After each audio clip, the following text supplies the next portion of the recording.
Olá pessoal, boa tarde.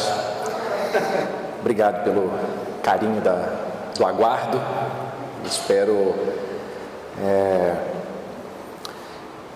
fazer valer, a saída de cada um de vocês de casa no sábado à tarde, para podermos pensar sobre uma temática que certamente está para além da nossa compreensão, mas que sem começar por ela, dificilmente a gente vai compreender a doutrina espírita em toda a sua extensão, e certamente não só a doutrina espírita, mas qualquer intenção de se compreender a vida sem passar antes pela perspectiva de Deus, certamente vão ser perspectivas limitadas.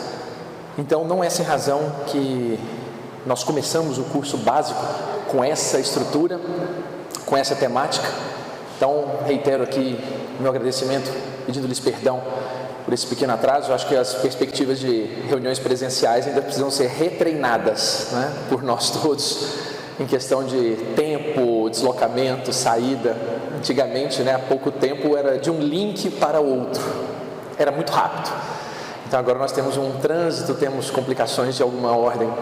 Então agradeço a cada um por terem aí aguardado esse tempo para nós pensarmos com carinho nessa noção que a gente vai agora trazer a vocês.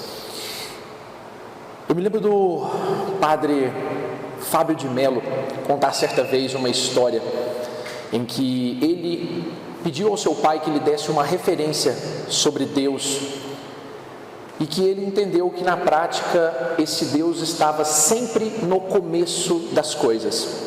E ele conta isso de uma forma muito bonita, pedindo ao pai, ele que era uma criança, que não sabia abrir uma mexerica porque tinha dificuldade em fazê-lo, ele então pede ao pai que comece a abrir aquele talo mais duro da mexerica, e o pai então abre, e dali para frente ele consegue então desenovelar, aquela casca da mexerica.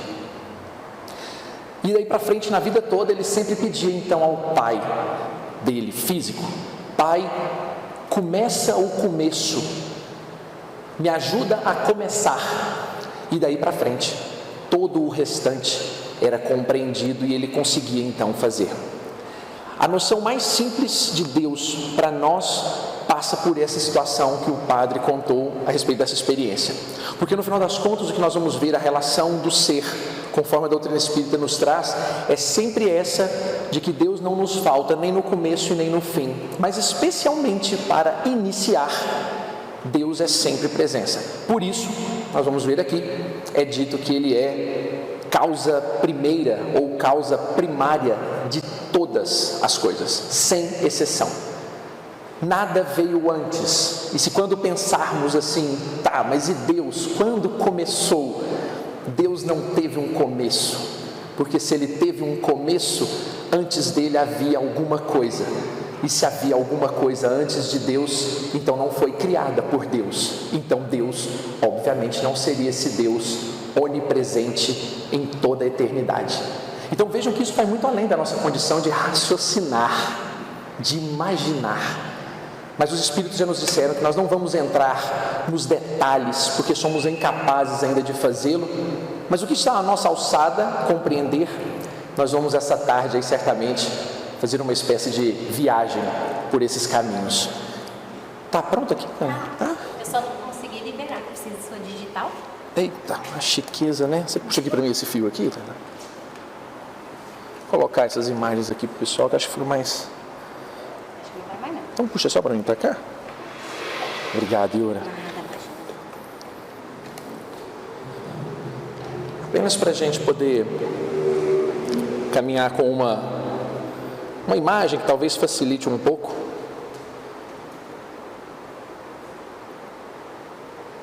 A nossa jornada por essa tarde aqui.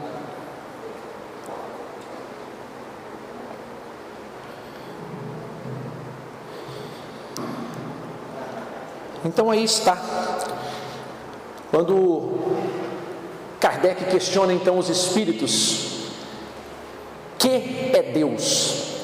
Vejam que o detalhe,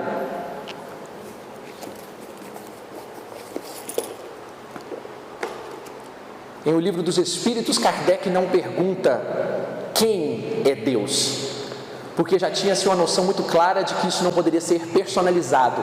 Aquela velha figura que nós guardamos em nossas mentes, daquele velho senhor sentado numa cadeira, barbudo, que oferece lado direito e lado esquerdo, humano como nós o somos, Kardec entendia que não podia ser isso. Era preciso ser uma força muito maior, com algo diferente. Então ele não pergunta também o que é Deus, não querendo torná-lo um objeto, um algo. Muitas vezes nós ensinamos para uma criança: Deus é como uma flor, Deus é o amor. Nós achamos uma coisa para comparar, mas nunca dizer o que. Então Kardec se limita a perguntar: que é Deus? E a resposta dos Espíritos, sintética, está lá. Ele nos diz então que Deus é a inteligência suprema, causa primária de todas as coisas. Nós vamos falar um pouquinho mais dessa resposta para entendermos um pouco mais como Kardec pensava nesse caso. E como lhes disse, o relacionamento então divino torna-se na verdade um pouco diferente. Nós já tivemos em outros tempos uma perspectiva de um Deus que na verdade era um Deus vigoroso, um Deus castigador, um Deus punitivo. Isso construído numa época em que o homem já era para lá de racional, sabia construir as suas coisas, tinha suas próprias estruturas sociais. Mas antes disso também, nós já tínhamos um Deus que era, por exemplo, o Deus trovão, o Deus da chuva, o Deus sol, confundindo até mesmo por uma incapacidade de percepção do divino, o que era Deus. Então era aquilo que eu não podia compreender. Então eu olhava para aquele céu estrelado e dizia: ali os deuses estão. São deuses que lá estão olhando por nós. Eu via então um raio destruir uma árvore e fazer-lhe fogo.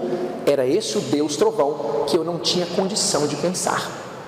Então vejam que esse Deus já passou por inúmeras dezenas de possibilidades de interpretação. Mas Kardec, de alguma forma, isso ali num período pós a fase mais racional, por assim dizer, de toda a humanidade, que vinha depois de um período em que a Idade Média de alguma forma consumiu toda a possibilidade de uma ciência, de um crescimento intelectual, vem então aquele período em que o homem aprendeu a raciocinar, em que a ciência desenvolveu de uma maneira muito especial, seja ela no campo teórico e no campo prático também.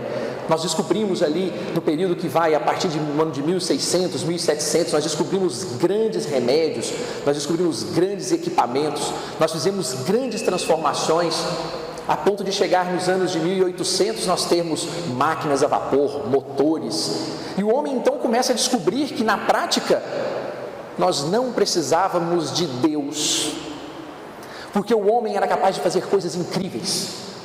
Meu avô mesmo me dizia, de forma muito interessante, isso ali, já nos anos de 1950, quando ele me contou essa história, agora recentemente, no ano de 1950, ele me contou que ele ouviu um rádio lá na terra dele, em Araguari, e o radialista naquela época narrava: nós nunca vamos ver nada parecido com isso. Olha, o rádio, nós nunca vamos ver nada parecido com isso. Era o tempo, obviamente, nos anos de 1900, de Titanics, de grandes construções, em que o homem percebeu a sua capacidade intelectual era tamanha que esse Deus já não era tão necessário. Já não tinha mais aquela necessidade de um Deus que diz o que é certo, o que é errado, que condena o que não condena, porque o homem entendeu-se capaz de fazê-lo. Eu sei discernir o que é certo, o que é errado, como fazer e como não fazer. E é bem nessa época que Kardec chega então para realizar a chamada codificação da doutrina espírita, nos anos de 1850, quando começa então a ter contato e perceber que na prática esse Deus falido, porque na verdade era um Deus que escolhia pessoas. Esse grupo vai para o céu, este grupo vai para o inferno, mas num mundo em que o homem já não temia mais ir para o inferno, porque sequer acreditava neste inferno. Então não havia mais aquele Deus que trazia o entendimento, a força dizia: você tem que fazer isso para ir para um céu.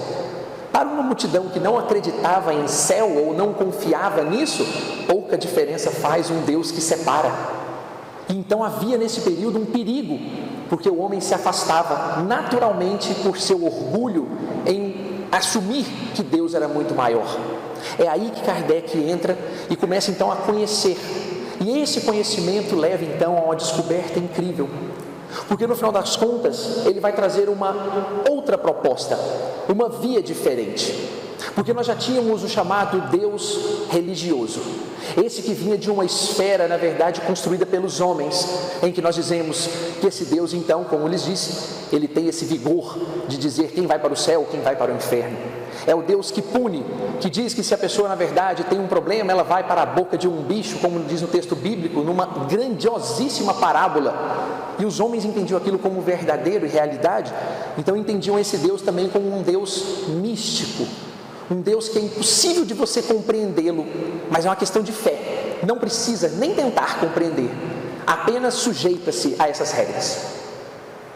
Posteriormente, nós vimos um chamado Deus filosófico, e que nós temos muito conhecimento deles, talvez não saibamos, mas quando nós ouvimos os gregos falarem da possibilidade de deuses, Eros, Atenas, Júpiter, Apolo, Hermes e tantos outros homens do Apolo, homens que obviamente viveram no Olimpo, o chamado ambiente dos deuses, nós começamos a perceber que o homem cansou-se daquele Deus religioso e trouxe uma outra faceta, o de muitos deuses, deuses que se aproximavam de nós. Então não é um Deus inatingível, porque é um Deus que tem orgulho, que tem vaidade, que tem beleza, que tem cupidez, que pensa como nós pensamos, mas é um Deus. Isso fez com que os homens, na verdade, aproximassem de alguma forma, mas também não tivessem essa responsabilidade para com o Criador. Enfim, um Deus científico, ou um Deus materialista, em que a maioria dos homens, na verdade, até se apoia nesse grupo, entendendo que se existem leis perfeitas, como por exemplo a lei da gravidade, a lei da transformação, ou a lei da conservação de energia, para que Deus? Se existe, na verdade, um regramento científico perfeito que tudo coordena, então o Deus é a própria ciência. Não há nenhuma força externa ou mística em relação a isso. E aquilo que parece bastante assertivo, eu não sei se vocês assistiram a um filme ou leram um livro chamado A Origem, de um autor famoso, chamado Dan Brown, em que ele é, na verdade, um romancista, mas ao final da obra, embora o livro não seja de tamanha relevância, ao final da obra ele traz um comentário bastante oportuno. Ele fala sobre símbolos e sobre códigos. Se nós pensarmos em códigos, nós temos, por exemplo, 7 notas musicais. Essas 7 notas musicais físicas, científicas, quando combinadas, elas geram música. Mas elas só têm sentido se elas forem codificadas, se elas forem colocadas numa ordem acertada que cria uma melodia. Isso é um código. Quando você cria, por exemplo, um símbolo, você pega, por exemplo, uma cruz, então você tem um símbolo de cruz. Esse símbolo, ele por si só tem um significado pronto nele. Quando você pega um peixe, o símbolo dos cristãos primitivos, há uma ideia pronta naquele símbolo, mas um código não. Um código precisa estar associado, codificado, e então ele separa. Os homens são capazes de criar símbolos inúmeros, quaisquer. Uma bandeira de um time, por exemplo, de futebol, é um símbolo, mas um código precisa de uma chave. E se pararmos para pensar, por exemplo, qual é o código mais famoso existente em todo o nosso universo conhecido, pelo menos o nosso, dos seres humanos, os Homo sapiens, qual é o código mais famoso que nós temos? O DNA. O nosso código da vida, que precisaria de bilhões de páginas escritas para ser transcrito e codificado. Bilhões de páginas lidas para que pudéssemos entender esse código.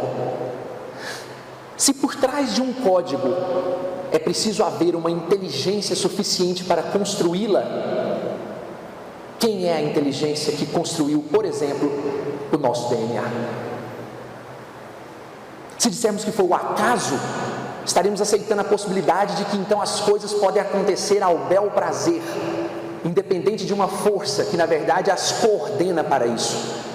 E um dos maiores cientistas que adota esse critério do chamado Deus ciência, Stephen Hawking, que inclusive já desencarnou, no seu conceito, Deus, na verdade, segundo ele, não seria necessário, como um cientista pensava na época dele, mas ele dizia que se nós compreendêssemos as regras do universo, entenderíamos a vontade de Deus, porque os cientistas, os melhores, sabem que o universo foi criado para atingir um objetivo, sabem que não foi aleatório.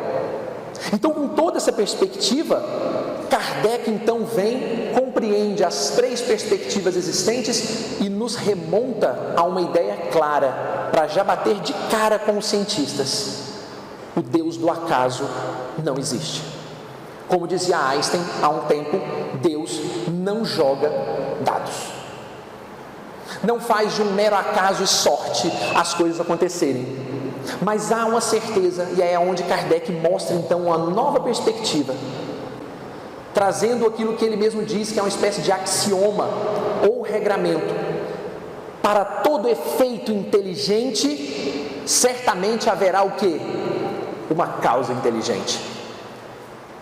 Se nós pegarmos, por exemplo, esse microfone, que brilhante ideia! Imaginem Jesus fazendo o Sermão do Monte com um microfone. Imaginem Paulo de Tarso com um aparelho desse nas mãos, escrevendo cartas para todas as comunidades religiosas existentes, e eu desse para ele uma internet para que ele pudesse falar com o mundo inteiro. O homem construiu coisas incríveis e mostrou aí um efeito inteligente numa causa inteligente. Mas como está lá na primeira pergunta de O Livro dos Espíritos, Deus é a inteligência suprema.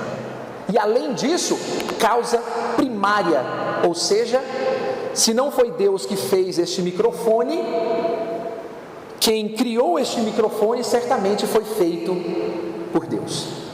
E partindo dessa premissa, Kardec então, especialmente no livro A Gênese, que também trouxe hoje aqui, ele vai nos mostrando, no capítulo Deus, que esse mesmo Criador, que cria tudo com perfeição, não pode ele mesmo derrogar ou destruir as suas próprias leis. Então vejamos assim um exemplo bem simples. Como Voltaire menciona, um relógio, imaginem um relojoeiro que vai construir o relógio mais perfeito de todos os existentes.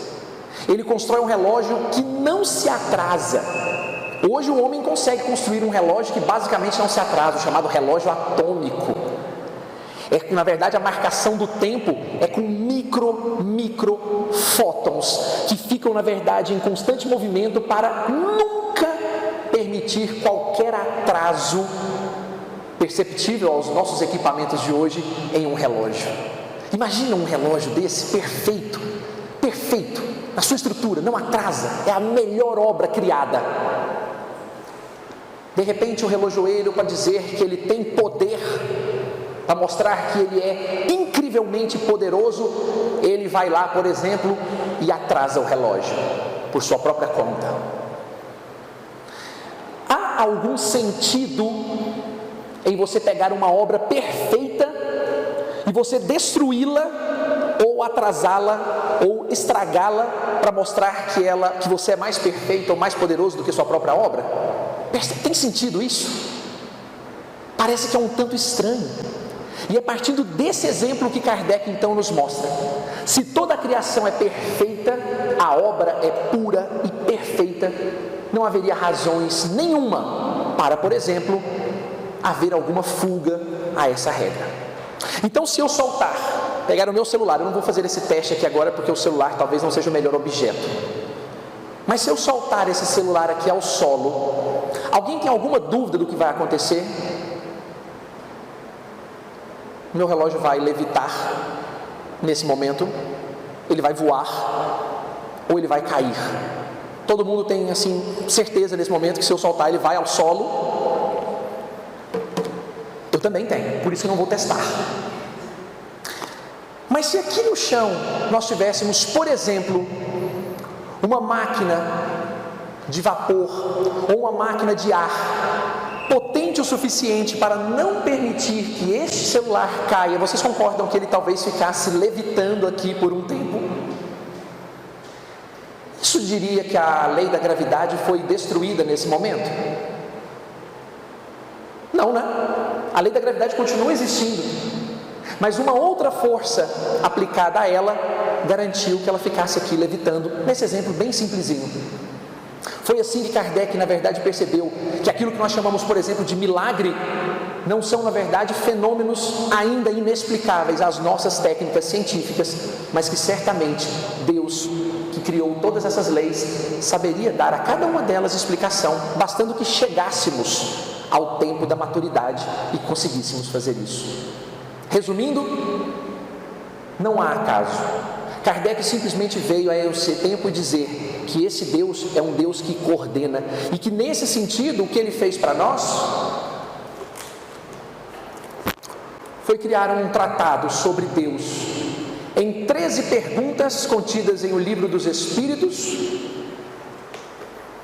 e um capítulo contido no livro A Gênese, que certamente são obras básicas, mas que são complementadas depois. Apenas a caráter de exemplo, vejam o que nós podemos fazer quando lemos uma pergunta como, por exemplo, a pergunta número 4. Onde se pode encontrar a prova da existência de Deus? Kardec pergunta um lugar. Aonde está escrito? Aonde eu vou encontrar Deus? E como disse no início, incapazes que somos de dimensionar ainda o que é Deus, então Kardec parte de um raciocínio, que já somos capazes. Não há efeito sem causa. Procurai a causa de tudo que não é obra do homem, e a vossa razão vos responderá. Ou seja, Kardec, os espíritos na verdade não fogem à resposta, mas simplesmente nos dizem: olha, é impossível agora você encontrar uma prova do tipo: achei Deus, estou vendo Deus. Por ora, é preciso raciocinar. E aí esse é um exemplo muito simples que eu até uso para os meus filhos, né, que são pequenininhos. Quem foi que fez o livro? Foi o homem. Quem foi que fez essa folha? Foi o homem. Quem foi que fez a árvore? Deus. Quem foi que fez o animal? Deus. Quem fez o céu? Deus. Parece uma resposta infantil, porque certamente um cientista diria: foram compostos químicos que se fundiram. A biologia prova com clareza como é que se funciona isso. E então nós voltamos um pouquinho e perguntamos: e essas leis biológicas, quem foi que criou? O acaso? Então vamos perceber que isso afeta a nossa mente e fala: não é possível que tudo está jogado ao mero acaso. Então cada uma dessas perguntas, e vale a pena, da pergunta 1 à pergunta 13, nós fazemos uma leitura com muito detalhe e com muito carinho. Aqui apenas estou destacando algumas. E Kardec vai evoluindo nessas perguntas, e vejam só, quando ele diz: o que pensar da opinião que atribui a formação primeira a uma combinação fortuita da matéria? Olha aqui falando do acaso. O que pensar de pessoas que pensam isso? Os espíritos respondem de forma muito forte: outro absurdo. Que homem de bom senso pode olhar o acaso como um ser inteligente? Ou seja, aqui nós começamos a perceber que quaisquer possibilidades em que o acaso construiu toda essa grandeza da construção divina, vai por água abaixo, sem que alguém nos diga, apenas pelo nosso raciocínio. Há uma obra que eu gosto sempre de citar, que tem esse nome: Deus, um acaso. Uma das obras mais vendidas da literatura mundial, que trabalha com um contexto extremamente interessante, mostrando as leis físicas e biológicas trabalhadas de uma maneira muito especial. Por isso vale a leitura. Embora o autor seja de confirmação, ou pelo menos de estrutura ateísta, não confia, não acredita na existência de Deus, o que ele nos traz de relato técnico-científico é extremamente valioso. Mas falta ali, em vários momentos, exatamente aquilo que é essa chave que a doutrina espírita nos oferece, que é exatamente a existência do Espírito e de uma força que coordena isso. falta e que a biologia por si só não consegue explicar. Como, por exemplo, aos biólogos. Há algum biólogo aqui? Alguém que é da área de biologia? Conosco? Eu me lembro quando eu estudei isso no segundo grau, um fenômeno orgânico chamado crossing overs, que eram, na verdade, quando nós estávamos sendo formados. Então, o gameta masculino encontrava-se com o gameta feminino e formava aquele núcleo, o ovo, a célula original de todos nós. Quando se formava aquilo, essa célula então começava a se replicar, multiplicar.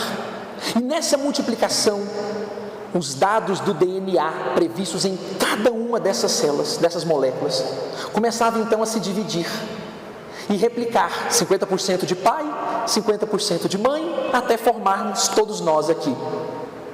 Mas havia, e os cientistas perceberam, que no meio dessa divisão, um pedacinho desse DNA não se duplicava e não se transferia de forma igual.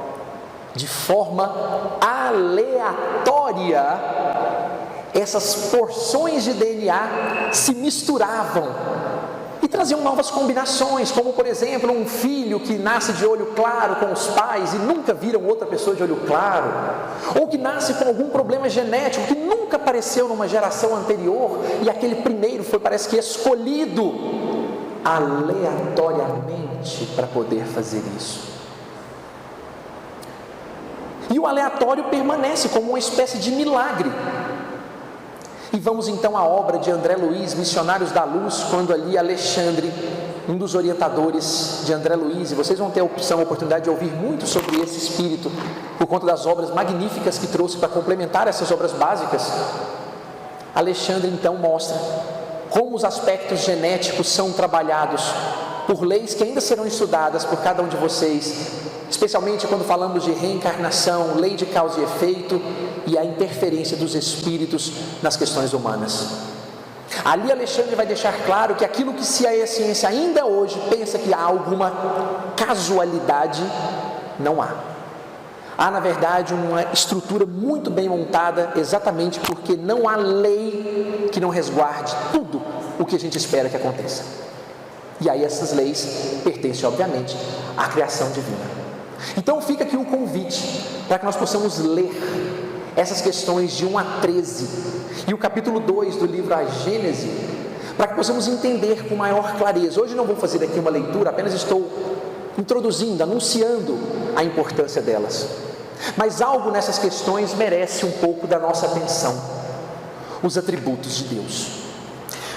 Quando vamos ali à pergunta 13, a última, Kardec faz uma pergunta longa e quer saber quais são os atributos de Deus. E ele então pergunta: Deus é, por exemplo, infinito? Deus é bom? Deus é justo? Deus é único? E os espíritos então vão dando uma explicação, dizendo que cada uma dessas características são apenas parte de um todo. Não dá para a gente falar assim: Deus é único. Único sim, porque se houvesse outro, esse Deus não seria exatamente esse Deus que nós imaginamos, criador absoluto de todas as coisas. Ele é infinito. Parece que há aqui um erro na palavra, porque infinito para todo o grupamento científico é aquilo que teve um começo e não terá fim. Então Deus está muito mais associado à palavra eterno. Não começa e não tem fim. E aí a gente começa a dificuldade, né? Minha filha já me perguntou isso. Quem é o pai do papai? Meu pai. Quem é o pai do seu pai? Meu bisavô. Meu avô. Quem é o pai do seu avô? Meu bisavô. E as coisas vão andando para trás, e de repente ela pergunta: e quem é o pai dessa última pessoa? E eu fico sem resposta e digo: é Deus. E aí vem a pergunta fatal: quem é o pai do Deus? Não tem. Mas ninguém veio antes dele? Não veio. Porque, como ele disse, se houvesse vindo alguém certamente o haveria criado, e ele já não seria mais esse Deus, causa primária de todas as coisas. Então os atributos aqui presentes: eterno, imutável, não está como nós sujeito a nenhuma transformação física ou espiritual, por assim dizer, não evolui, já é pronto. Parece que isso é difícil a gente compreender, é uma coisa que está fora dessa questão de modificação. É único, é todo todo-poderoso, onipotente, onisciente, onipresente, em todos os lugares. E por fim, a primeira, embora aqui seja a última, talvez seja a característica mais importante dos atributos todos que Kardec analisa, que Deus, na verdade, é soberanamente justo e bom. Esse talvez tenha sido um dos atributos que mais tenha desaparecido no decorrer dos anos, dos tempos, quando o homem começou a desacreditar de Deus. Porque no final das contas, dizer que Deus é soberanamente justo e bom. Vamos falar do nosso mundo. Como foram os últimos 2 anos da humanidade? Pensaram? Como estão sendo os atuais dias do nosso mundo? Pensando em termos globais, em termos de comprar pão e leite, ir ao supermercado, irmãos sendo assassinados em guerra. Parece que não está tão bom assim, não é? Parece que não está muito certo esse negócio assim, está meio desajustado. Mas já houve época em que os homens eram jogados em circos, em arenas, e eram comidos por leões, sob uma multidão ensandecida e achando lindo. Houve tempos em que os homens eram degolados em praças públicas por reis, com a chancela do Estado dizendo: é isso mesmo que precisamos fazer. Houve tempo em que jogavam bombas atômicas em certos países, e todas as pessoas concordavam que era necessário para que pudesse acabar com a guerra. Ou seja, todos os tempos da humanidade sempre foram cheios de experiências dolorosas. E aqueles que questionavam Deus, entendendo, parece que esse Deus não é muito justo, ou pelo menos não é muito bom. E nós vamos falar sobre esses paradoxos daqui um pouco. Kardec então vem, junto com os espíritos, na codificação, deixar tudo muito claro, que se fazemos uma análise restrita ao nosso tempo, àquela circunstância, parece que está havendo ali injustiça e maldade. Mas quando começamos a avaliar, não com o pingo de uma existência, mas com o grande lapso temporal da eternidade para trás e para frente, entendemos que aquelas experiências as quais passamos aqui agora restringem-se a respingos de aprendizado de uma única existência, e neste sentido, aí sim, esse Deus se torna extremamente primoroso na elaboração de cada uma de nossas existências. Por isso, sim, justo e bom soberanamente em todos os aspectos. Ah, mas eu soube, aí claro, não vou invadir aqui o conceito que certamente será trabalhado na incrível aula sobre lei de causa e efeito, quando vocês estudarem, por exemplo, questões que parecem complicadas e problemáticas. Puxa vida, a pessoa lá foi vítima de uma bala perdida, ou aquela pessoa decidiu, por exemplo, no dia em que o prédio caiu, onde ela trabalhava, ela teve uma dor de barriga e não foi. Ou a mãe ligou para ele e falou, demorou, ele perdeu o ônibus e não sofreu um atentado ali na frente, perdeu um voo que caiu. Situações como essas, que parecem na verdade sorte, acasos, ou injustiças, porque a pessoa estava na verdade inocentemente num lugar quando foi alvejada, por exemplo, começam a fazer parte de um raciocínio que nós começamos a buscar, e aí entendemos então que esse Deus, que parece extremamente cruel, porque permite as doenças, as dores, as perdas, crianças que falecem, doenças de toda ordem, guerras no mundo, não é uma permissão divina, é apenas uma consequência de circunstâncias que nós vamos elaborando. Mas como disse, não vou adentrar muito aqui, senão vou dar um spoiler, e estragar a aula, que certamente vai ser uma oportunidade de pensamentos e reflexões de vocês aí, quando forem estudar essas questões. Então, de alguma forma, esses atributos são importantes nós pensarmos, para que não vejamos um Deus falível, um Deus que errou. É muito triste quando você percebe, por exemplo, que uma pessoa estava numa festa e, por exemplo, o filho cai numa piscina, por exemplo, e se afoga. E de repente você se culpa porque você não teve o cuidado de fazê-lo, ou ainda diz, onde Deus estava que não me avisou sobre isso? Numa situação muito óbvia, de que ali não era uma questão de fazer ou não fazer. Se isso não fosse para acontecer, certamente isso teria sido evitado em alguma circunstância, em algum momento. E aí, claro, mas tudo é determinado, e o nosso livre-arbítrio, a nossa condição, também nós teremos uma aula sobre isso, para pensarmos com todo carinho e realeza. Mas o que precisamos lembrar e ter conosco, que quando entendemos esses atributos, nunca vamos perguntar: Deus, onde você estava? Porque começamos a compreender que o exercício de fé é exatamente esse que os primeiros homens entendiam. O de que, embora eu não compreenda o conjunto, ao menos eu tenho total confiança de que não estou desguarnecido. Sabe aquela história de você olhar, por exemplo, aqui? Se eu estou aqui e alguém vai entrar por aquela porta ali e nos causar algum problema aqui dentro nesse instante, se eu estou aqui, eu não vou vê-lo. Mas concordam comigo, se eu estiver em cima do telhado aqui, olhando e vendo essa pessoa vir em nossa direção, eu tenho muito mais chances de saber que vai ter um problema se essa pessoa entrar aqui? Então o que muda é o como enxergamos Deus. Se estamos enxergando de dentro do salão, vamos ver de forma restrita e vamos falar: poxa, Deus, podia ter me avisado. Mas se eu estou no alto do nosso prédio, eu iria ver. Então eu não teria mais o argumento de dizer que eu não fui avisado, porque eu vi aquilo acontecer. Quando vamos então evoluindo e compreendendo melhor, começamos então a perceber que Deus não nos abandona, nos avisa o tempo todo de todas as questões. O próprio livro dos Espíritos menciona que é possível Deus tirar um homem da boca do canhão para que ele não seja alvejado ou destratado. Eu mesmo ontem vi um vídeo impressionante de um homem, o carro veio, o carro capotou e este cidadão, sem cinto de segurança, caiu pela porta, caiu sentado enquanto o seu carro rodopiava e explodia, e ele sentado saiu andando. Na mesma notícia, no mesmo jornal, um garoto que estava sentado em uma cadeira de balanço, a cadeira virou para trás e ele bateu a cabeça numa quina como essa na nuca e teve problemas e sequelas para toda a existência. Sorte daquele rapaz que caiu do carro porque estava sem cinto de segurança. Azar do menino que estava sentado a poucos metros do lugar onde a sua nuca bateu.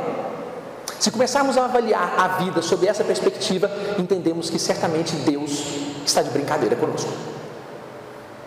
Mas quando começamos a confiar que não se trata apenas de uma criança sentada naquele local desta vida, naquele instante que ocasionou aquilo, e que aquele cidadão que teve essa experiência, começamos a entender, tirar da boca do canhão a pessoa, ou colocar-lhe naquela situação. E aí certamente isso vai para estudos futuros, mas isso nos ajuda a compreender um pouco mais esse Deus justo e bondoso de alguma forma. Nesse conceito, muitos homens estudaram Deus e levantaram problemas que a gente fica até assim embasbacado, mas que são curiosos. Vamos falar um pouco de Immanuel Kant. Immanuel Kant era um dos filósofos assim, de maior graça, ou pelo menos assim, que sabia fazer as coisas com muita habilidade. Vejam só o raciocínio ou o paradoxo de Kant, para a gente poder pensar.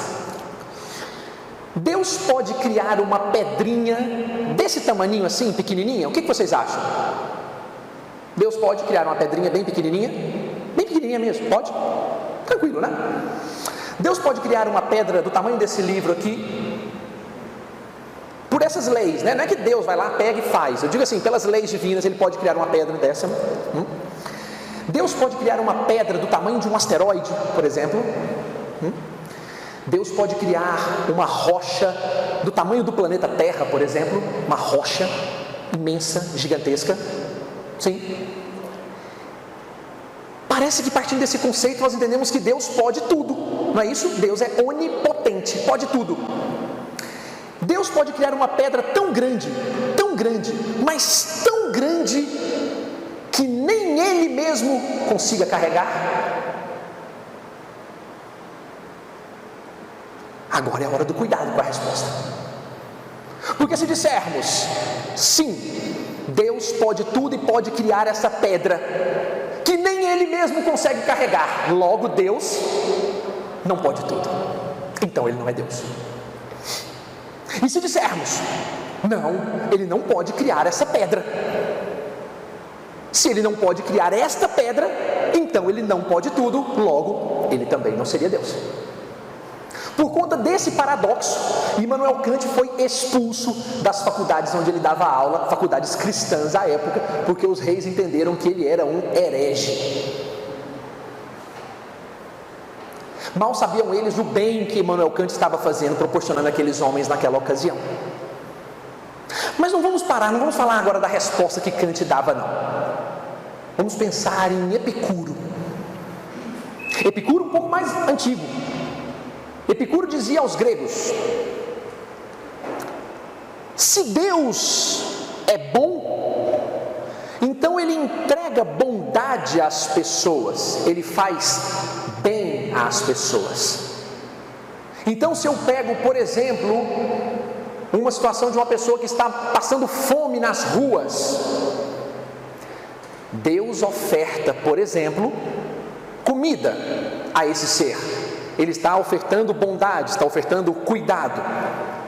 Mas se esse ser precisa de bondade, e ele, por exemplo, já nasceu naquela circunstância, então Deus não pode ser justo, porque eu nasci rico e ele nasceu pobre.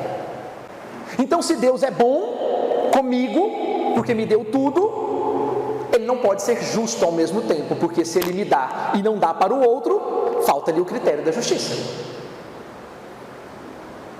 Vejam que esses homens pensam, não é para destruir, nós vamos ver que é exatamente o contrário, é para nos ajudar a entender. Do contrário, se Deus é justo, então Ele entrega de maneira igual para todos, de maneira equilibrada. E aí então, como fica aqueles casos das pessoas que trabalham mais, dedicam mais, fazem de verdade, e aquele outro que nada faz, pouco trabalha e ganha da mesma forma? Então temos aí um Deus extremamente justo, mas parece que não é bondoso, porque Ele consegue equilibrar as coisas, mas não consegue ter a firmeza, ou pelo menos a sabedoria de observar as circunstâncias e diferenciá-las. Para responder a Epicuro, Tomás de Aquino veio então trazer-nos um pouco de luz e dizer-nos que Deus faz, ou Deus pode, aquilo que é obviamente possível. Então, por exemplo, um triângulo, e aqui eu sei que há pessoas que são da área técnica, se não da engenharia, da arquitetura, estão aí nesse ramo. Um triângulo é um triângulo, ele não é um círculo. Deus não faz um triângulo virar um círculo, a não ser, claro, que você obviamente enxergue sob uma ótica tal, e isso transforma, mas um círculo sempre vai ser um círculo. O que aconteceu no passado, Deus não volta atrás e diz, refaz isso daí. Você não volta atrás e faz aquilo de novo, já passou. O futuro não pode ser o passado. Pode, claro, uma nova oportunidade aparecer, mas aquela voltar atrás não volta. Então ele diz que é o Deus, na verdade, é o Deus do possível. Claro que para nós o possível é um limitadinho, né? Porque a gente acha que alguma coisa é possível e outra é impossível. Recentemente um amigo que é cardiologista me disse que foi feita uma cirurgia cardíaca no coração de um paciente, salvo engano, em São Paulo, por um médico que estava em Ohio, nos Estados Unidos. Pelo computador, sentou-se, pegou as manetas, começou a fazer por vídeo e foi operado lá dos Estados Unidos, aqui em São Paulo. Há um tempo atrás nós diríamos que isso era o quê? Impossível. Impossível. Então, possível para Deus é um pouquinho diferente do que é possível para nós. Porque se o próprio homem cria possibilidades que parecem impossíveis, viajar para a Lua, fazer uma cirurgia como essa, separar gêmeos siameses, construir uma ponte de vidro que atravessa um continente, ou pelo menos uma baía de outro lugar, impossível. Assim como curar um cego, curar um leproso, fazer um paralítico andar, impossível, a não ser para quem tenha ciência daquilo, para quem conheça a forma de fazê-lo. Nesse sentido, Tomás Aquino então explica por esse caminho. Mas Immanuel Kant vai um pouco além. da pergunta da pedra? Pode criar uma pedra assim, maior, aquela que você nem mesmo pode criar e nem você pode carregar? Immanuel Kant respondia então para as pessoas à época: a pergunta não é se Deus pode fazê-lo. A pergunta é: para que Deus faria uma pedra nessas condições? Voltemos ao relógio. O relógio mais perfeito, a estrutura da galáxia mais perfeita, um orbe onde circundam e gravitam outros orbes em volta, numa perfeição de uma estrutura em que um planeta não bate no outro e eles se organizam, e essa estrutura cósmica gira em torno de outras, e essas outras giram em torno de outras, e todo o universo encontra-se em expansão em bilhões de anos-luz que nós sequer podemos imaginar, sem uma falha, sem um erro. Porque eu vou dizer-lhes que se o nosso planeta, e isso aprendi com um colega que era da nossa casa, desencarnado já no ano passado, me ensinou com muito carinho nas aulas de física, se o nosso planeta resolver retardar o seu movimento de rotação em torno de si mesmo em 0,05 segundos, não dá nem tempo de piscar, porque uma piscada é mais ou menos 1 segundo, né? Em 0,05 segundos, se o planeta resolver dar uma seguradinha só para ir um pouquinho mais lento, provavelmente seria a extinção da espécie humana. Querem um relógio mais bem feito que esse? Então, de que adianta Deus criar um relógio perfeito e Ele mesmo ir lá e estragar o relógio, atrasar o relógio, segurar o planeta Terra só para dizer: eu sou o mais poderoso, eu posso criar uma pedra que nem eu sei o que vai acontecer daqui para frente? Então a pergunta é: para que Deus vai abrir, por exemplo, o mar para um povo passar? Para que vai segurar o sol parado como Josué o fez? Porque se nós considerarmos que situações como essa sejam impossíveis ou milagres, certamente Deus estaria ali criando uma condição para quebrar o seu próprio relógio, a não ser que haja uma lei também divina que permita que isso aconteça. E aí nós vemos, por exemplo, Isaac Newton, que criou e provou a lei da gravitação universal. Os grandes corpos fazem exatamente o que eu lhes disse agora.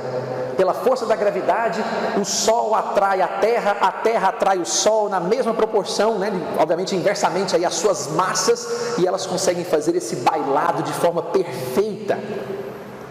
E aí vem Einstein logo depois, e Schrödinger dizendo que, olha, isso funciona para os grandes, mas nos pequenininhos, nos átomos microscópicos, isso não funciona.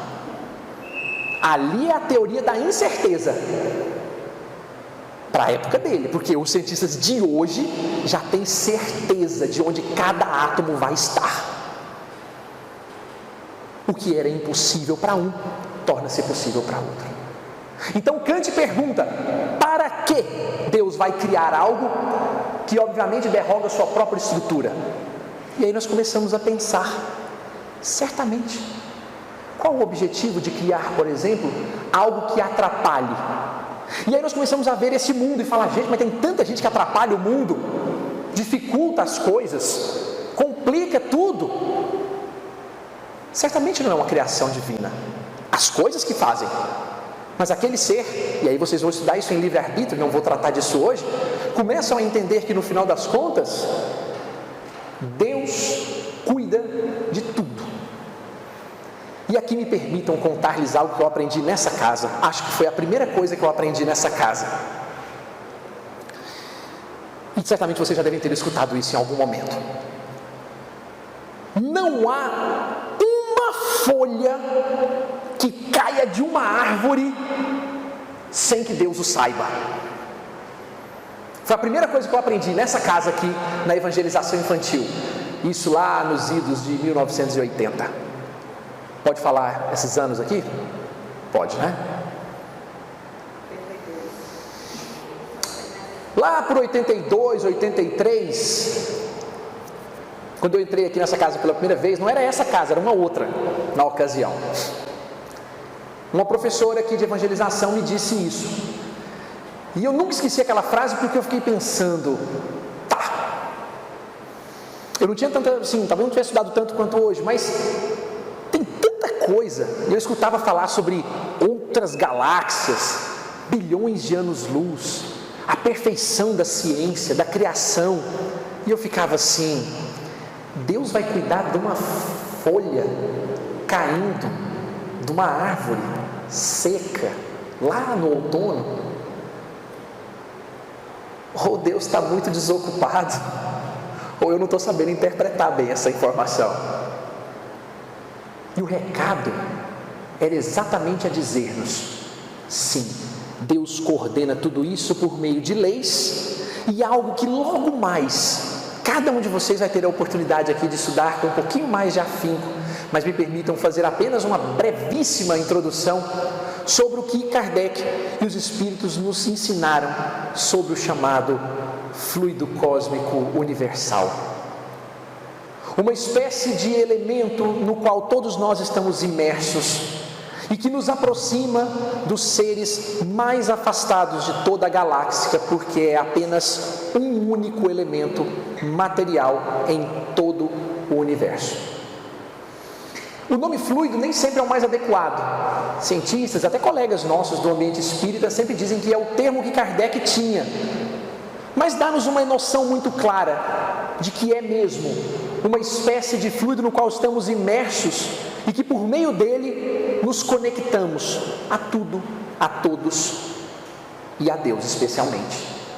Daí o cuidado, então, eu estou falando de folhas. Deus sabe que a folha caiu, mas compensa que nós pensemos com carinho. Será que tanta coisa acontecendo e eu, por exemplo, estou com, um mal-estar, eu estou tossindo, estou com febre, com 7 bilhões, 8 quase, bilhões de pessoas nesse nosso orbe, e eu peço, Deus, cuida da minha saúde. Será possível que Deus vai ter tempo para cuidar de mim? Só eu. 8 bilhões de pessoas, tem gente passando fome, tem gente com doenças terríveis, tem gente passando quase no momento da morte nessa hora. Como é que Deus vai ter tempo para ouvir a minha prece, eu que só estou com, por exemplo, dor de barriga? Aí nós vamos ao livro A Gênese, capítulo 2, Deus, item 3, da providência divina. E vamos perceber que Deus criou um mecanismo que nós ainda não compreendemos em toda a sua estreiteza, mas que é de uma sabedoria para além da nossa compreensão mesmo. Ele não precisa ouvir o meu pedido, porque quando eu sinto, por meio deste mecanismo que nós falamos aqui, Ele também sente. Ele percebe a folha caindo da árvore porque ele sabe que este fluido, na verdade, foi alterado. E aí, claro, a compreensão e o cabimento de cada ser em sua evolução de reconhecer. Quem aqui é mãe sabe o que vou dizer agora. Eu já vi vários relatos de mães dizerem que às vezes os filhos estavam em outra cidade, em outro lugar, em outro estado, em outro país. E quando passaram por algum problema, a mãe, naquele dia, ligou. Tá tudo bem, meu filho? Ah, mãe, sofri um acidente, passei por tal problema, perdi o emprego, aconteceu tal coisa. Ou a mãe acorda, agoniada, aflita, e liga para o filho. Tá tudo bem? Ah, mãe, tive um dia difícil, descobri que estou com doença, alguma coisa acontece. Alguém já viu alguma história assim? Ou só eu? Como é que essa mãe sabia disso? Até quando eu conto isso, eu fico preocupado que algumas mães pensam assim: nossa, eu nunca senti isso do meu filho. Isso não quer dizer que você ama menos ou mais, não tem nada a ver. É apenas uma capacidade de percepção de coisas que acontecem. Agora, imaginemos nós, na nossa capacidade mínima, restrita, humana, de um corpo físico que se deteriora com o tempo e logo mais será de alguma forma levado, retornado à natureza. Temos capacidade de perceber coisas como essa? Imaginemos Deus, eterno, imutável, puro, soberanamente justo e bom em todos os seus atributos. A noção de percepção é algo que vai para além do nosso conhecimento, da nossa capacidade. Por este motivo, sim, a professorinha de evangelização estava certa. Deus, no final das contas, sabe da árvore, sabe da nossa doença, sabe de cada elemento nosso.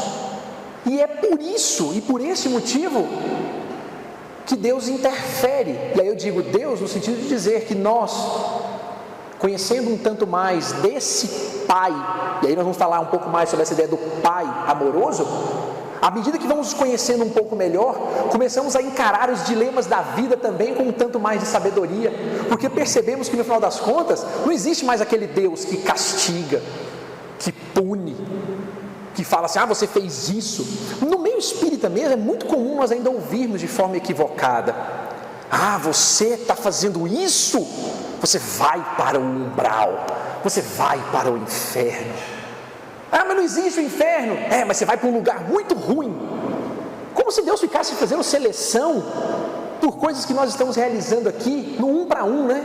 Quem já assistiu aqui o Alto da Compadecida, o filme, né? Obviamente, ou leu a obra, vê ali exatamente esse Deus, né? Que separa, fala, você fez aquilo, então você vai para cá, você fez aquilo, você vai para lá. Não leva em consideração sequer consciência, maturidade, conhecimento da lei de causa e efeito. No livro dos Espíritos diz, quando você manda um soldado à guerra com a ordem de defender a sua nação, o soldado vai. E se ele de repente vê um inimigo avançando para as suas fronteiras, qual a atividade, qual a tarefa desse soldado? Ele vai atirar. Ele vai atirar. Agora ele pode atirar no soldado que lá está. Ele pode atirar, pisar sobre ele, dar 50 tiros para encerrar com a existência dele, com ódio daquele ser. Aí nós vemos uma diferença muito lúcida entre aquele que atirou para proteger, defender e resolver, daquele que está ali, na verdade, exterminando o outro ser, com ódio, com raiva e com violência. Os nossos tribunais não sabem julgar isso, mas tem algo, e aí me permitam usar o termo algo ou alguém, que é Deus, que sabe exatamente o que passou naquele coração. Porque o mecanismo, a estrutura educativa divina é um pouco diferente do que nós estamos acostumados. Uma frase que foi tirada do livro de André Luiz: o destino de hoje é a liberdade de ontem. Ontem escolhemos, hoje colhemos. Essa pode ser uma frase que resume o aspecto pedagógico divino de uma forma bem clara. Não se trata de separar joio do trigo, porque o próprio Jesus, se lembrarmos da sua parábola, dizia com muita clareza: Senhor, os homens vieram à noite e semearam o joio no meio do trigo. O que faremos? Arrancaremos o joio? O que Jesus diz aos homens?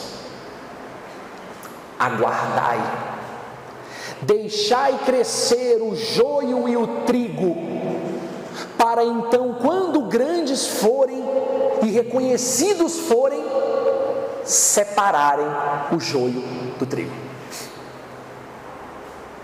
Então hoje, quando nós estamos aqui doidos para cancelar alguém, demitir alguém, expulsar alguém, matar alguém, aí alguém vê, nossa, mas credo, eu nunca pensei em matar alguém. Não estou falando matar no sentido real, não, é naquele sentido assim, igual quando você diz assim para um parente, nossa, eu tenho vontade de matar.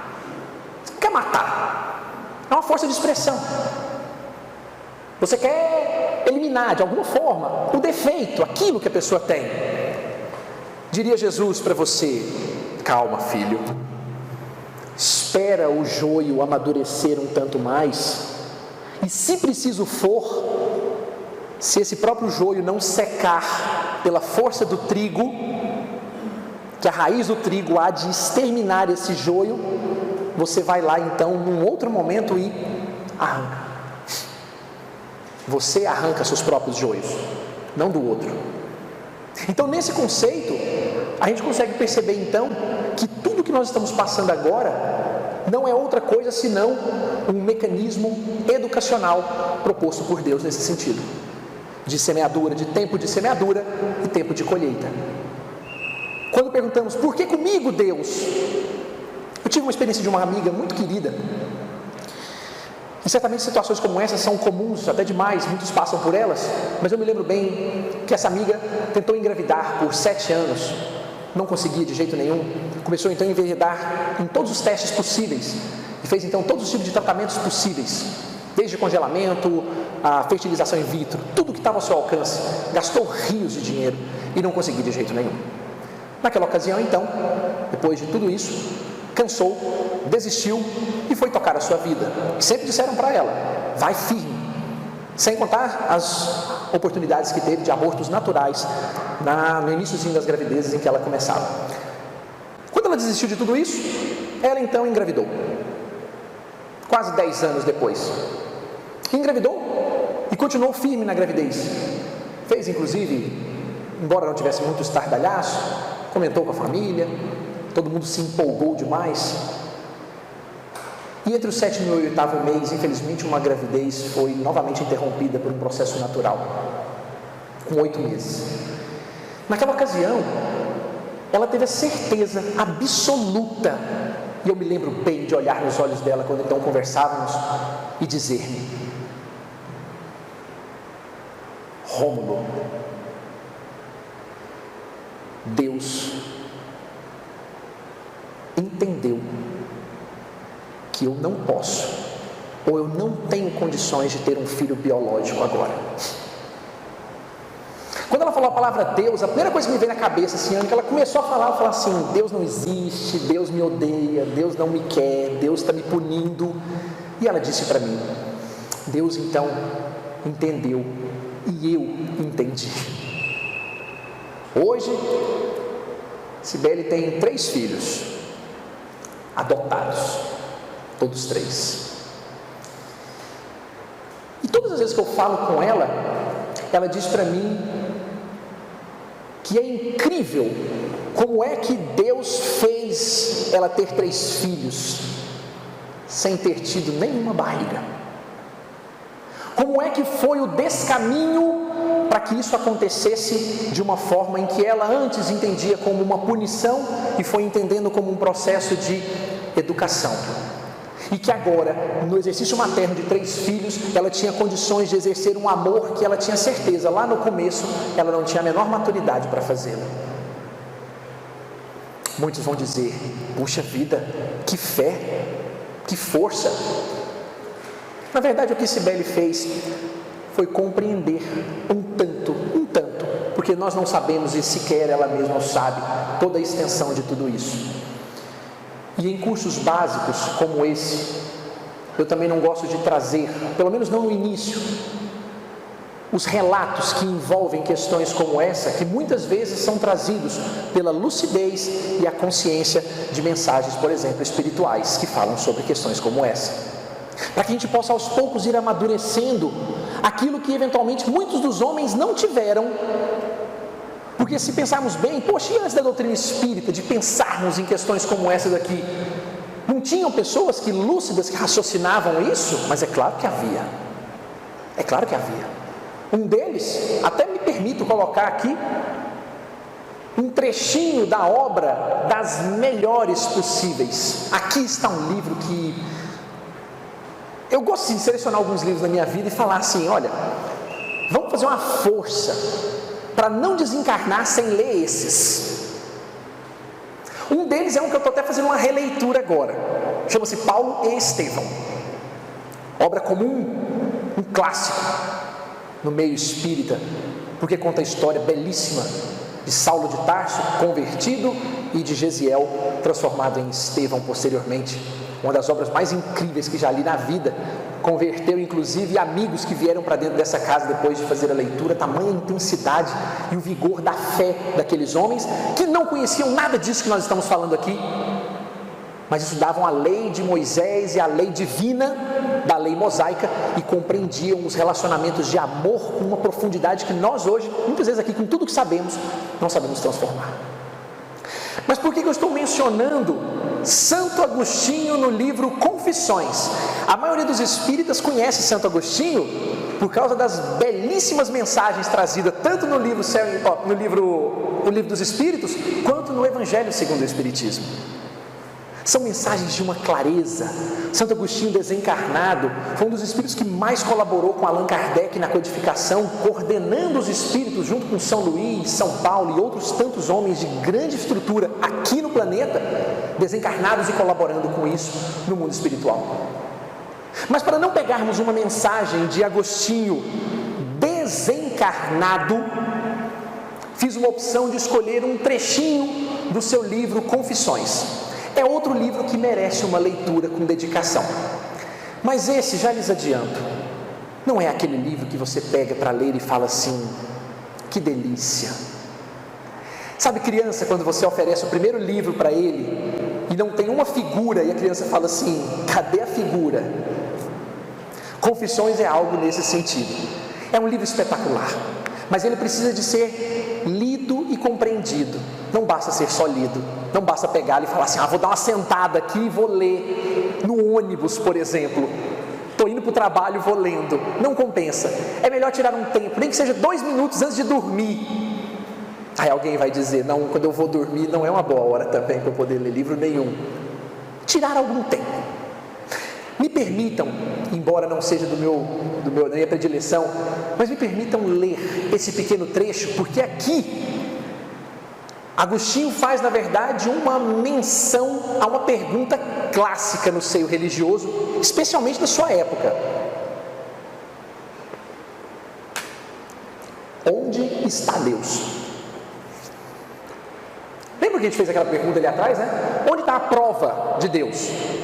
Kardec então diz, no axioma, que um efeito inteligente tem uma obra inteligente, uma causa inteligente.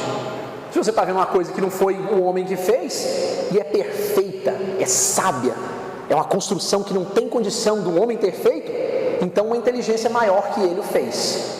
Certamente, essa força, esse poder, isso dá-se o nome de Deus.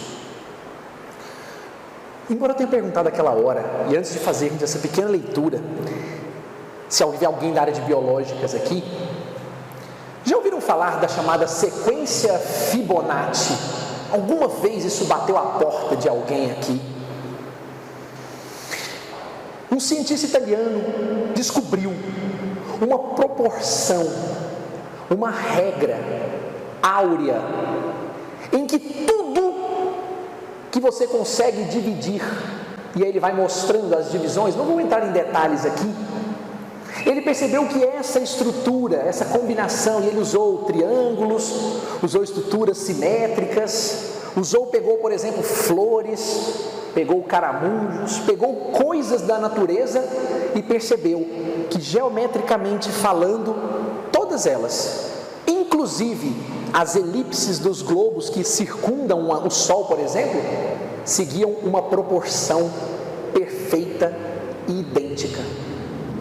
A casca do abacaxi e o planeta Terra rodando em torno do Sol, quando você pega a estrutura geométrica que é realizada, na verdade ali, eles têm uma mesma proporção numa escala micro e numa escala infinita. Fibonacci só provou, só trouxe o número. E depois disso os filósofos deitaram em cima e disseram, está aí a prova de que Deus é um grande matemático. Muitos falaram, então não precisa de Deus, está vendo? A natureza se organiza de forma perfeita, sozinha. É como eu pedir, por exemplo, ao meu filho para poder arrumar o quarto dele. Sozinho? Geralmente precisa do pai começar o começo. Lembra a história da mexerica? Filho, junta o brinquedo, eu pego o primeiro. Quem é pai ou mãe sabe, pega o primeiro, aí depois ele vai. Mas falar, vai lá e junta tudo, dificilmente vai começar bem. Então, no final das contas, começaram a perceber que Deus estava em todas as coisas. Mas Santo Agostinho é pontual. Ele responde de forma clássica a todos. E para quem não se recorda, Agostinho nasceu em Hipona. Hipona é uma cidade que na verdade está presente no continente africano. Santo Agostinho é africano e pregava na igreja de Hipona, dizendo a todos os homens que lá estavam: Deus está em todos os lugares, mas há um lugar aonde Ele está em maior quantidade. Há um lugar onde Deus está em infinita quantidade. E os homens ficavam ansiosos por ouvir Agostinho dizendo: onde é esse lugar onde Deus está? É na galáxia? É no cosmos? É no amor materno? Aonde está esse Deus? E Agostinho dizia de forma muito simples: dentro de cada um de nós. Pegava as passagens de Jesus em que Jesus mencionava: vós sois sal da terra e luz do mundo. Pegava o Velho Testamento em Isaías e entendia que Deus é Salvador e Deus é luz. Pegava as falas de Jesus no Evangelho de Mateus e dizia: vós sois deuses. E fazia todo um arcabouço com esses elementos trazidos do texto bíblico, do Velho e do Novo Testamento, e contava às pessoas: está dentro de cada um de nós. E aí me permitam uma rápida leitura para que nós possamos ir às conclusões de Agostinho sobre Deus. Não trouxe as conclusões aqui, porque, como lhes disse, são páginas e páginas.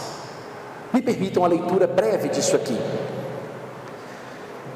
Então, Senhor meu Deus, há algo em mim que possa te conter? Acaso te contém o céu e a terra que fizeste e nos quais me fizeste? Ou o fato de nada ser sem ti implica que tudo o que for te contém? Mas então eu também, por que peço que venhas para dentro de mim? Eu, que não seria se tu já não estivesses dentro de mim. De fato, ainda não estou debaixo da terra. No entanto, até ali tu te encontras. Porque mesmo se descer no inferno, tu lá estás. Portanto, meu Deus, eu não seria absolutamente se tu não estivesses em mim. Ou antes, e atenção para isso, eu não seria se não estivesse em ti, a partir do qual, pelo qual e no qual tudo é. É assim mesmo, Senhor, é assim mesmo. Por que te invoco se eu estou em ti? De onde virias a mim? Para onde me afastaria fora do céu e da terra, para que dali venha o meu Deus que diz: eu preencho o céu e a terra? Então Santo Agostinho está nos dizendo uma coisa muito simples. Quando eu, por exemplo, sofro, quando eu sinto raiva, por exemplo, chego aqui e encontro uma pessoa e não gosto dela, sinto raiva, sinto ódio dessa pessoa. Depois que passa aquela raiva, eu viro para Deus e digo: ó Deus, perdoa-me, eu não queria sentir raiva, eu queria que o Senhor soubesse que eu senti raiva aquela hora, mas já passou. Deus há de compreender essa oração. Mas se Santo Agostinho está certo, quando você sentiu raiva, Deus sentiu com você, porque Ele já estava lá dentro de você nessa hora. Quando a mãe olha para o filho e o ama ternamente, o recebe no braço, o acolhe, o abraça e sente aquele amor profundo, Deus sente conosco, porque Deus não está fora, Deus está dentro. Sente exatamente o que sentimos, na hora em que sentimos, do jeito que sentimos. Quando olhamos para a pessoa amada e pensamos: meu Deus, o amor à primeira vista, Deus sente exatamente aquilo que sentimos naquela hora, porque é algo interno. E vejam que isso não é ideia de Allan Kardec, isso é do livro Confissões, escrito, obviamente, séculos antes de Allan Kardec trazer a codificação espírita. A noção de Santo Agostinho em vida era lúcida de entender exatamente o que estamos aqui agora falando. E no livro dos Espíritos, Kardec, num outro momento, quando formos falar sobre orações, ainda vai perguntar aos Espíritos: se Deus sabe de todas as coisas, por que eu peço então numa oração? Se Deus sabe que eu preciso, que diferença faz eu pedir ou não pedir? Ele vai mandar. Olha que pergunta danada,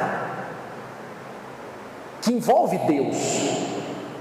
E aí então os Espíritos respondem: é preciso que o homem demonstre a sua maturidade em saber o que, quando e por que pedir. Nós não sabemos exatamente. Dá-lhes um exemplo bem simples. Um filho pede ao pai: pai, eu queria tanto receber uma medalha, um prêmio de uma maratona. Eu queria tanto ganhar aquele troféu daqueles caras que correm 42 quilômetros e pegam aquele troféu. Eu queria tanto aquilo. O pai então tem duas alternativas. A primeira delas: vai até uma loja de acessórios, olha um troféu de maratonista, uma medalha de maratonista, compra o troféu, entrega para o filho e diz: aqui está, filho, o troféu que você queria. Ou o pai entra na mesma loja de elementos esportivos e compra para o filho um tênis e diz para ele: agora vai correr sua maratona, agora vai treinar a maratona. Com base no que vimos agora há pouco, esse Deus soberanamente justo e bom está mais para o primeiro pai ou para o segundo pai? O que vai entregar a coisa pronta ou que vai entregar o mecanismo para chegar até ela? Ó Deus, me faça paciente. Imagine cada um de nós fazendo uma prece dessa hoje para Deus: Senhor, me faça amanhã acordar paciente. Deus certamente olharia para nós e diria: eu não faço milagres. O que Deus nos enviaria amanhã? Eu vou lhes contar. Um vizinho que vai ouvir música até as 4 da manhã. Um porteiro que vai tocar o interfone sem querer às 6h15 no domingo. Um rapaz que vai estacionar na porta da sua garagem no sábado, quando você for sair para almoçar na casa da sua mãe e você não tem nem o telefone para ligar para um guincho tirá-lo dali. Um cidadão que na verdade vai estar louco de raiva na padaria e vai lhe atender mal pra caramba, vai lhe dizer impropérios, e por esses motivos você vai ter um dia inteiro para treinar o quê? Paciência. Então percebamos que Santo Agostinho então tem a lucidez de nos dizer que Deus, no final das contas, não está fora, e eu pedindo arrego a Ele: me dá paciência, me dá paz, me dá tranquilidade. Ele sabe exatamente o que nós temos e o que precisamos, mas a nossa maturidade é que vai fazendo com que nós compreendamos que isso tudo vai acontecer, desde que eu na verdade continue me esmerando e me esforçando para realizar o meu melhor trabalho. No final das contas, pode deixar isso, Yura, não tem problema não. No final das contas, o que nós guardamos com muita clareza e com muita lucidez nessa hora é de que essa providência divina, e o que nós fizemos aqui hoje, começando a falar sobre Deus, é um estudo muito clássico sobre fé. É um alicerce, na verdade, que mostra que se a humanidade hoje começasse a parar para pensar que o mesmo ser que cuida dessa folhinha que cai da árvore é o mesmo ser que está cuidando, por exemplo, de neste momento um buraco negro em galáxias a bilhões de anos-luz que estão em choque nesta hora, e vejam a sabedoria divina se demonstrando quando, em 1964, nos Estados Unidos, criaram, construíram, e isso está lá no livro, Uma Breve História do Tempo, de Stephen Hawking, criaram uma espécie de antena para capturar massas e ondas escuras, que é uma espécie de radiação intergaláctica. Nunca tinham visto isso na galáxia, nunca. Einstein tinha certeza que elas existiam, provou por A mais B, e disse que o dia que o homem conhecesse aquilo, ele ia saber a origem do universo. Então o ser humano, em 1964, começou a criar, e criou então uma antena capaz de capturar, teoricamente, ondas e massas negras que vinham pela galáxia, sem saber sequer se elas existiam na prática. Eis a grande surpresa. Em 1965, um ano depois de apontar essas coisas para o espaço, capturaram. E tomaram um susto, porque tinham certeza que nunca nessa nossa galáxia aquilo ali havia antes passado em nenhuma hipótese, em nenhuma situação. E foram estudar de onde veio isso. Apontaram então os telescópios para a região de onde isso tinha vindo. E o Hubble e outros telescópios identificaram que há aproximadamente 4 bilhões de anos atrás, 2 galáxias se chocaram, promoveram um movimento de massa, e essa massa veio andando por essas galáxias. Enquanto isso, nós aqui, no nosso planeta, há 4 bilhões de anos, estávamos formando uma sopa química, não havia vida ainda, pequenos seres unicelulares se formando. Mais um pouco de tempo adiante, formaram-se os primeiros seres vivos, e foram então sendo criados as primeiras espécies, os dinossauros andando, e essas ondas vindo lá de trás. 2 bilhões e meio de anos, começaram a se formar outros seres um pouco mais especiais, um pouco melhores. 4.000 anos atrás, 7.000 anos aproximadamente, 7 a 8.000 anos atrás, o Homo sapiens erectus, neandertales e outros primos próximos começaram a andar por esse mundo, e as ondas vindo andando lá de trás. Crescemos, construímos a revolução agrícola, a revolução industrial, produzimos essas coisas lindas, chegamos em 1857, Kardec cria então, junto com os espíritos, codifica a doutrina espírita.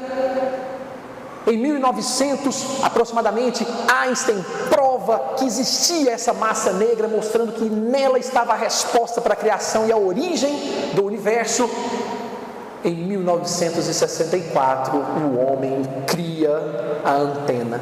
Em 1965, por uma coincidência, as primeiras massas e fontes negras chegam lá de 4 bilhões e meio de anos atrás. Que sorte! Que sorte! Tudo isso ter acontecido exatamente nesse tempo para nós descobrirmos. E aí alguém vai dizer hoje, em 2022, e aí, descobriram a origem do universo? E os cientistas vão dizer com muita clareza, não. Mas agora nós já temos uma noção muito clara de onde, de quando e agora, vendo o caminhar destas ondas, o porquê foi criado o universo. Se os homens conseguirem, como disse Stephen Hawking, comprovar esses detalhes, certamente nós estaríamos daqui a alguns anos, centenas, décadas, milênios, conversando entre nós dizendo, Deus criou o universo por isso, isso e isso para chegar nisso, reforçando o que Immanuel Kant dizia, não é o que Deus criou, é o para que Deus criou. E quando começamos a pensar no para que Deus criou, nós começamos então a ter uma nova relação. Essa relação com Deus, no final das contas, era uma relação apagada. Era uma relação sem luz, por assim dizer. Era uma relação de um outro tempo em que nós entendíamos esse Deus como apartado.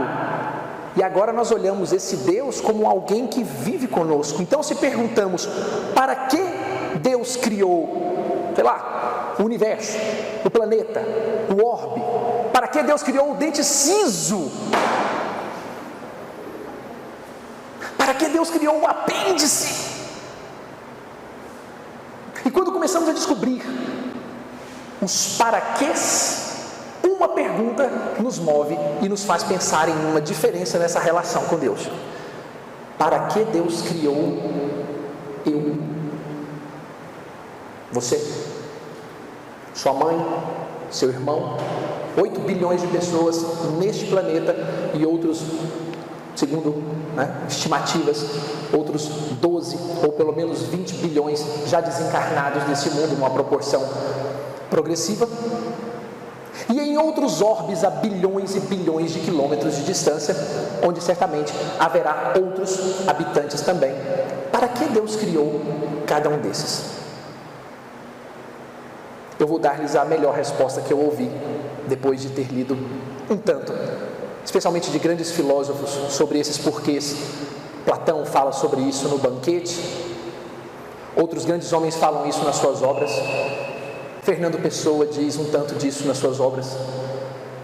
Mas uma resposta me chama bastante atenção. Um amigo que caminhou conosco aqui, e esse desencarnou há mais tempo, lá no ano de 1998.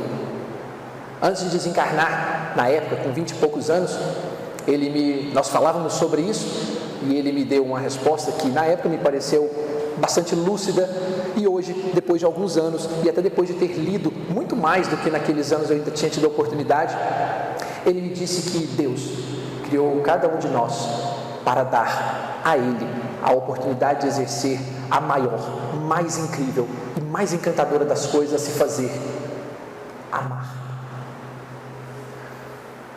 E depois eu comecei a pensar que Deus criou a mim, a cada um, para exercer amor. Isso me pareceu bastante óbvio.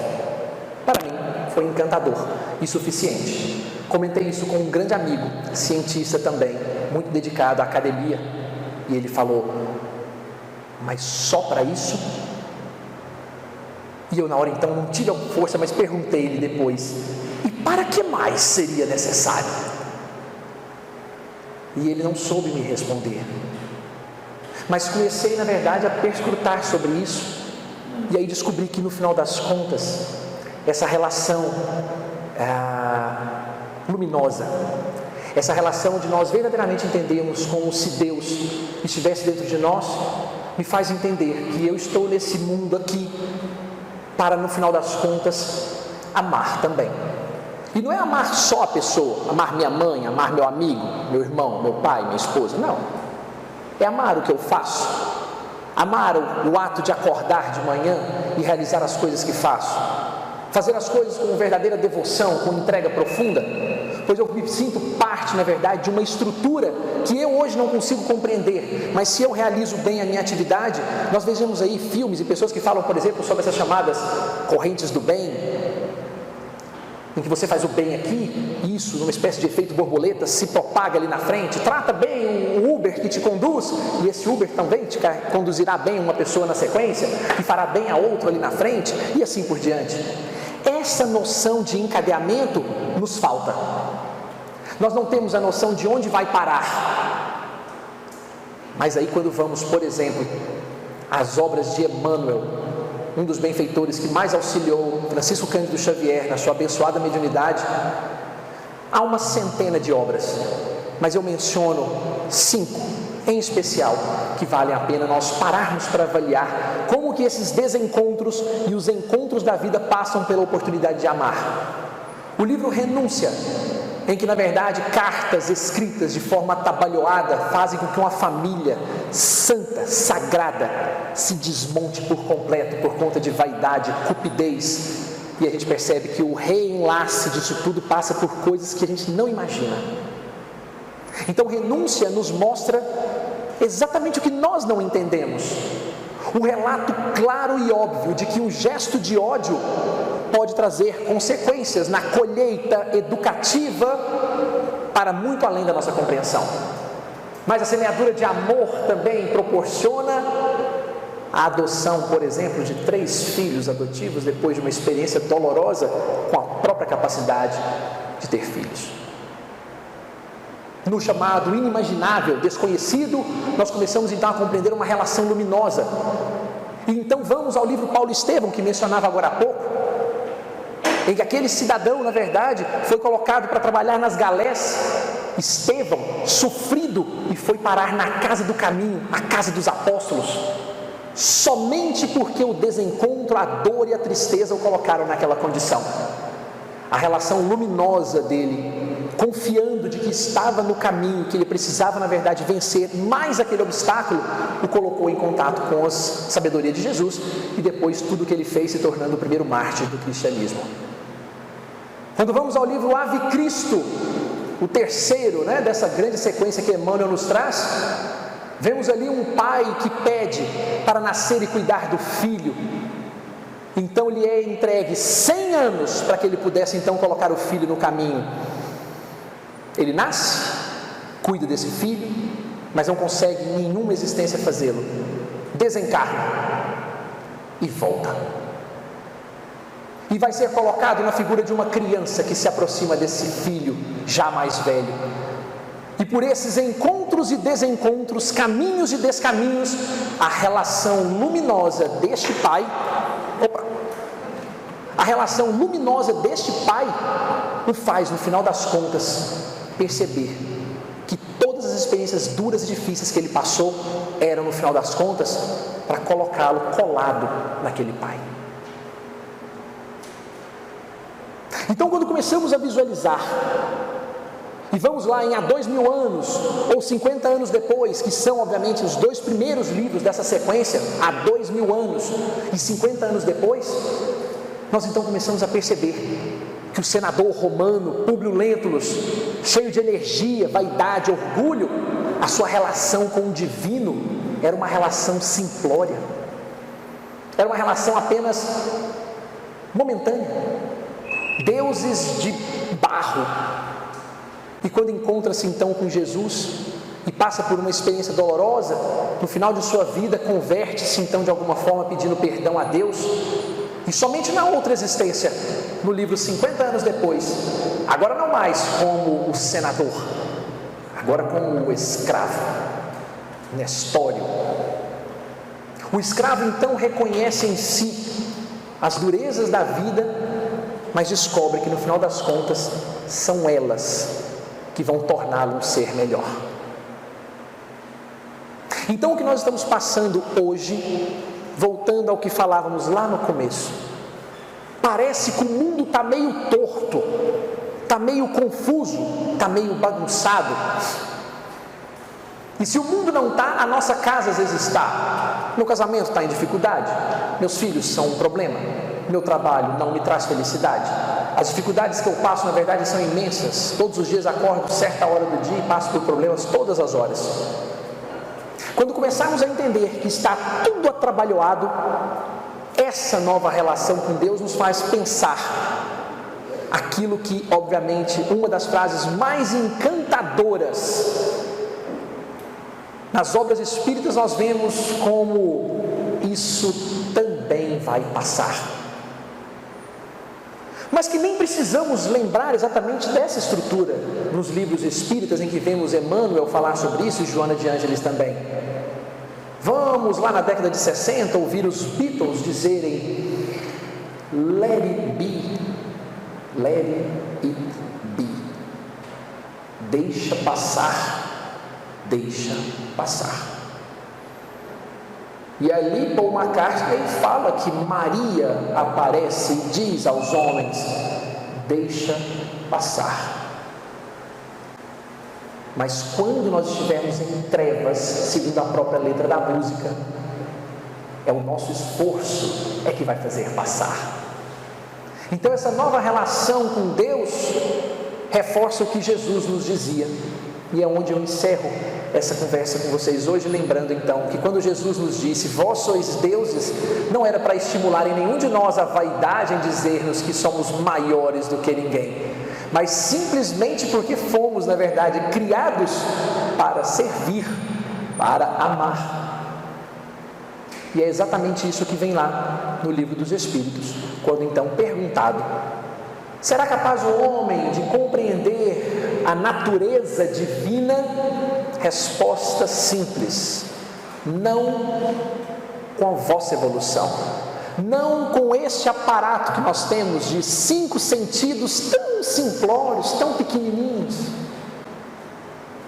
mas o homem pode adivinhá-lo quando raciocina, como fizemos aqui no decorrer dessa tarde,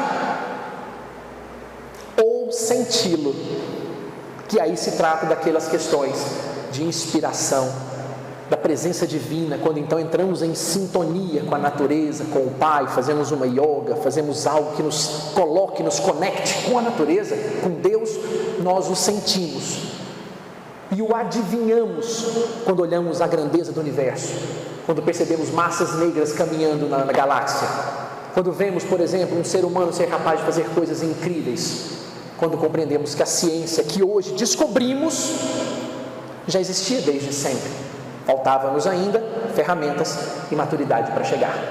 Quando assim o fazemos, nós entendemos então Deus naquilo que nos é possível entender, que Ele não está fora, mas que somos nós exercitando, e que tudo aquilo que realizamos Ele já nos sente, porque primeiro há esse fluido que estamos, e segundo, Ele já sente porque está dentro de cada um de nós.